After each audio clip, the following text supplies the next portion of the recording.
Hi, I'm Rahel Philipose and you are listening to Three Things, the Indian Express news show. In this episode, we talk about the efforts of the Naga community to repatriate their artifacts and ancestral remains from a British museum. We also give you a quick update on the Karnataka Government's decision to scrap the 4% OBC quota for the Muslim community. But first, we talk about a major restructuring of our school systems. Last week, the Ministry of Education released the pre-draft of the National Curriculum Framework or NCF for school education. And if the proposals in this plan are accepted, then it will restructure the current school education system in a major way. For example, students will have to sit for board exams twice a year in class 12. To know more about the proposed changes, my colleague Anwiti Singh speaks to the Indian Express's Sourav Roy Barman in the segment.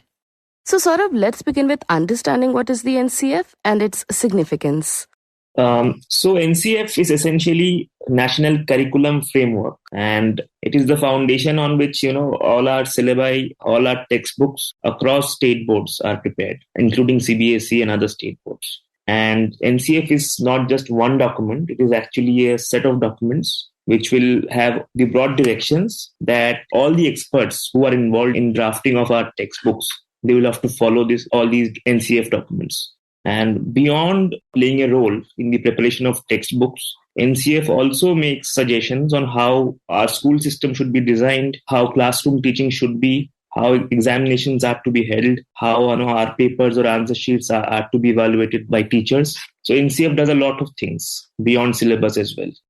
Right. And now NCF is going through a revision, right? Where an expert committee led by former ISRO chairperson K. Kasturirangan proposed certain changes in the school system. Can you tell us what these changes are?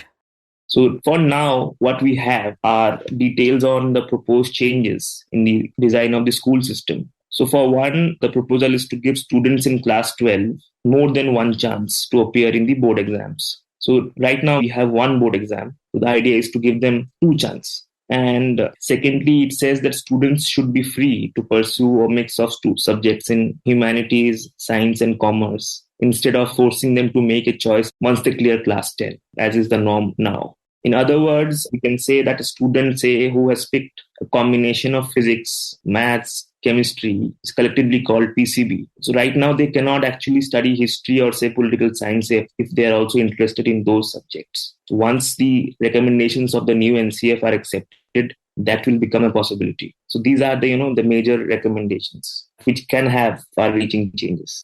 Okay, so the students will have to sit for the 12th board 2 times a year.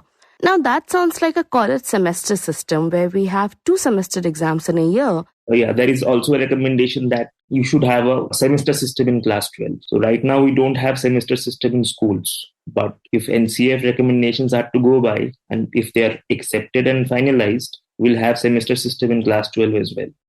Right, and sort of apart from the board exams, the proposal also speaks about bringing certain changes in the classroom learning process, especially when it comes to teaching subjects like mathematics.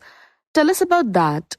So there's a major emphasis on how to make the learning of mathematics less fearsome, basically. So the NCF actually says right now students are extremely fearful of maths, cross classes, cross grades. That should not be the case. And that is primarily an outcome of the fact that we teach maths in a very mechanical and robotic way, quote unquote. That's what the NCF says. So the idea is to make teaching of maths more play-based, basically, with demonstrative examples and more discovery-based instead of making them mug up all these formulas and theorems. So that is one idea. Secondly, NCF also suggests many tweaks at the classroom level as well, starting from how the blackboard should be placed. So right now, across schools, in most schools, in fact, how do we sit? Basically, students are made to sit facing the blackboard. The idea is to have a semicircular sort of an arrangement where the teaching learning process go beyond the blackboard and the teacher. And students, especially at the younger classes, are made to explore the world around them, have more interactions. It is more about encouraging interactive learning where you engage in, exchange of ideas. Right. So the big changes that are proposed, like a semester system for class 12th and interactive learning at the pre-primary level, Through this, the NCF is basically proposing major reforms at all levels of education. That's correct. Yeah, from pre-primary classes till class 12. And sort of what is being said about the possible benefits of this system? See, most of these changes flow from the National Education Policy 2020, which is already in force. It was announced in 2020. So the idea is primarily to encourage multidisciplinary education and to completely do away with the rigid boundaries that I just spoke about on how students are made to choose one stream after class 10 and about board exams twice a year. It is just about the idea that it is unfair to expect that a student has to put up her best performance on a given day over which she has no control. After all, she didn't choose that date. All of us can have bad days, right? For several reasons, personal or otherwise. And when it comes to the changes at the primary level to reduce the dependency on textbooks, the idea is to let students explore the world around them, not just textbooks. Right. And is there a timeline for implementing these proposed changes? See, as of now, we know that the new textbooks under the new NCF are likely to be introduced from the next academic session, which is 2024-25. But when it comes to the timeline for these other changes, we don't have any date right now. The government has not made any announcement in this regard. And when it comes to the larger changes, I'm sure more deliberations will be underway at the level of the policymakers. They have already started taking suggestions from the public as well. So they have also issued a dedicated email address where people can write to them on what they think about these changes, good or bad. Right, so everybody can comment on the draft and tell them whether they like it or not or suggest changes. But do we know how this proposal has been received by the general public and educators till now? See, people have largely welcomed it, but many professors, many experts have pointed out that, once you do away with this hard separation of streams at the secondary level, you'll also have to transform your college education as well. So your college level education may not be prepared for these changes immediately. So yeah, that has to be streamlined as well. And to ensure a smooth transition of students from school to colleges, so you'll have to accordingly revise your college structures as well.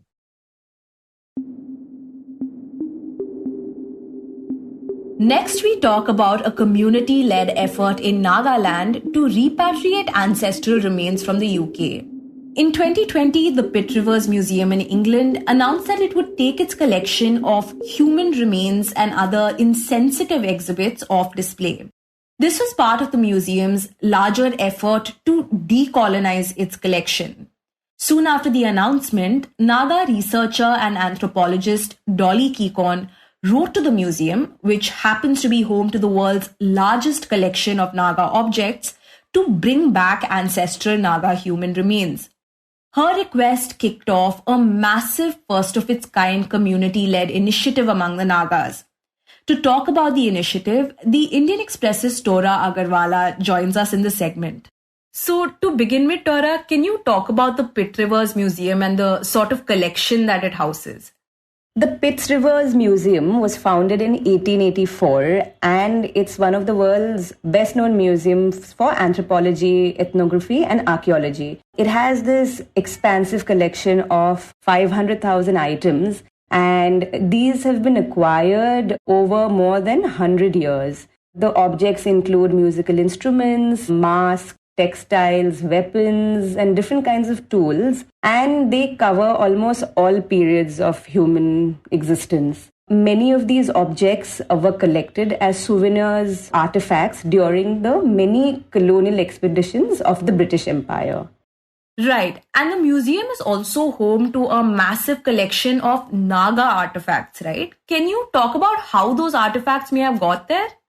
So, the world's largest collection of Naga objects is found in the Pitt Rivers Museum. Currently, the museum has 6,500 objects, and out of these, about 900 are on display. These Naga objects include things from everyday Naga social life. There are clothing items, there are agricultural tools, weapons, basketry, ceramics, musical instruments. But there are also ancestral remains. So those would be skulls, bones, human hair.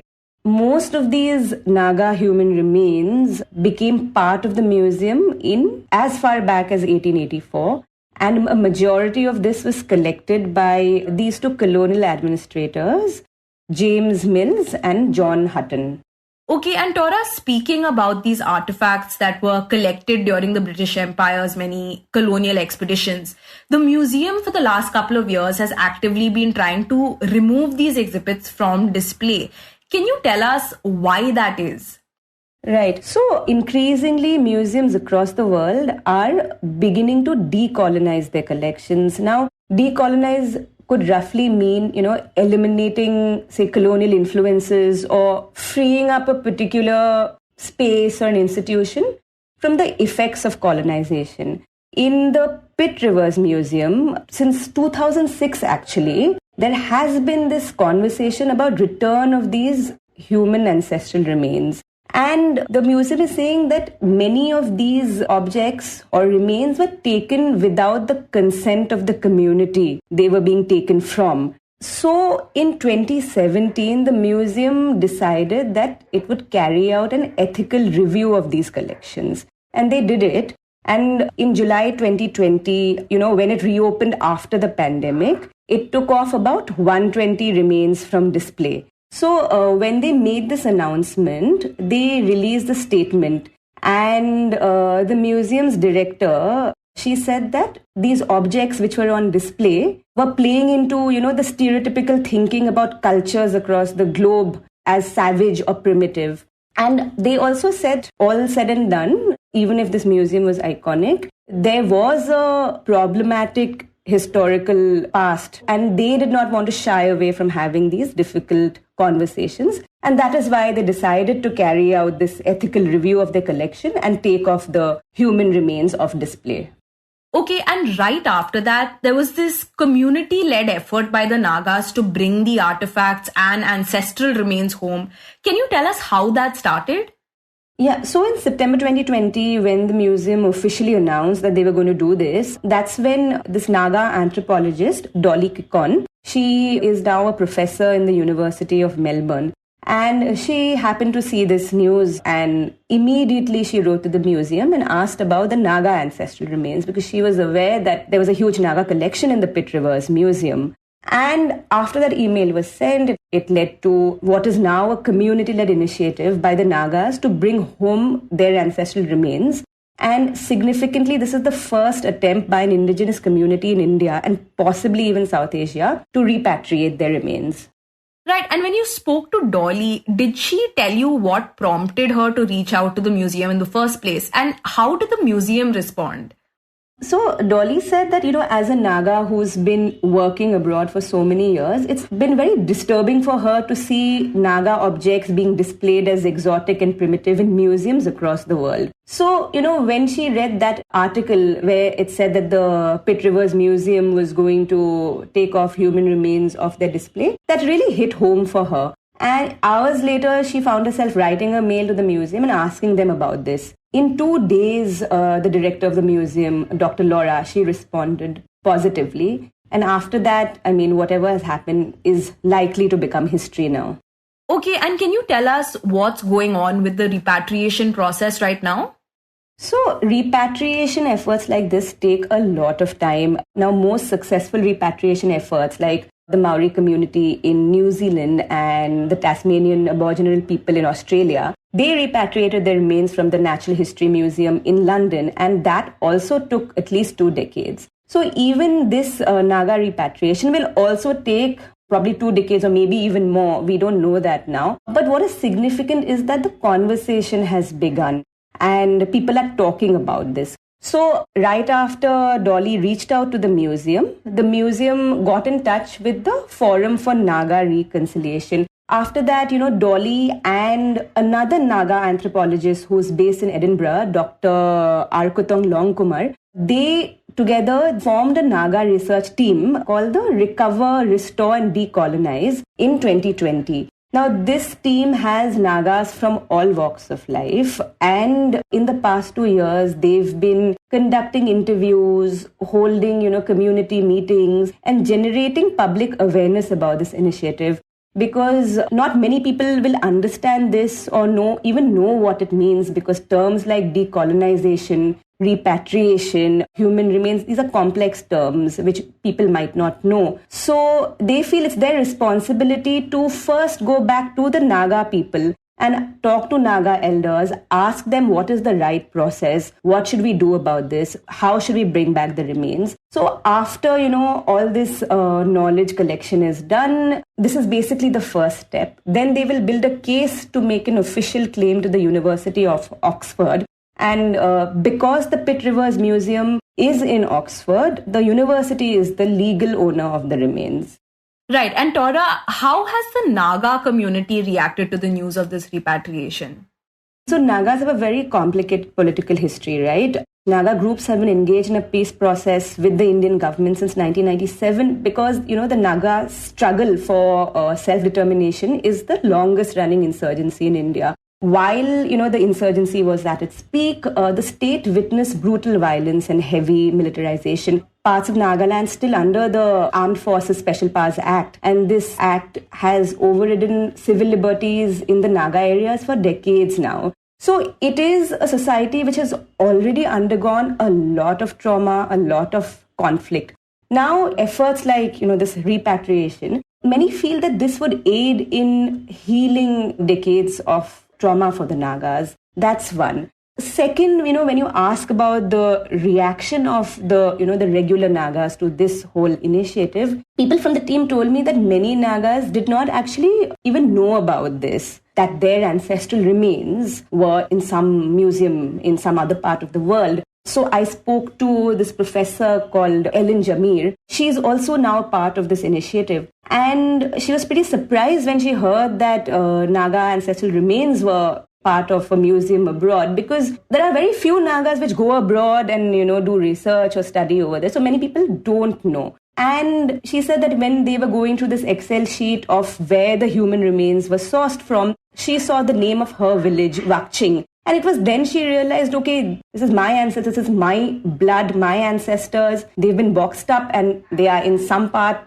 of the world, in some museum. And, the other thing I like to mention is that it's not just during the colonial expansion that, they've been seen as primitive and exotic. But even today, a lot of mainstream writing and representation, you will see Nagas being described as headhunters, dog meat eaters. And, just because their food is different and it may, smell different or whatever, that's the, let's say, the mainstream perception. The Nagas and many tribes in the Northeast, right? So processes like repatriation of human remains, bringing back their own objects back to their home. For young people, it's basically like a time of reckoning.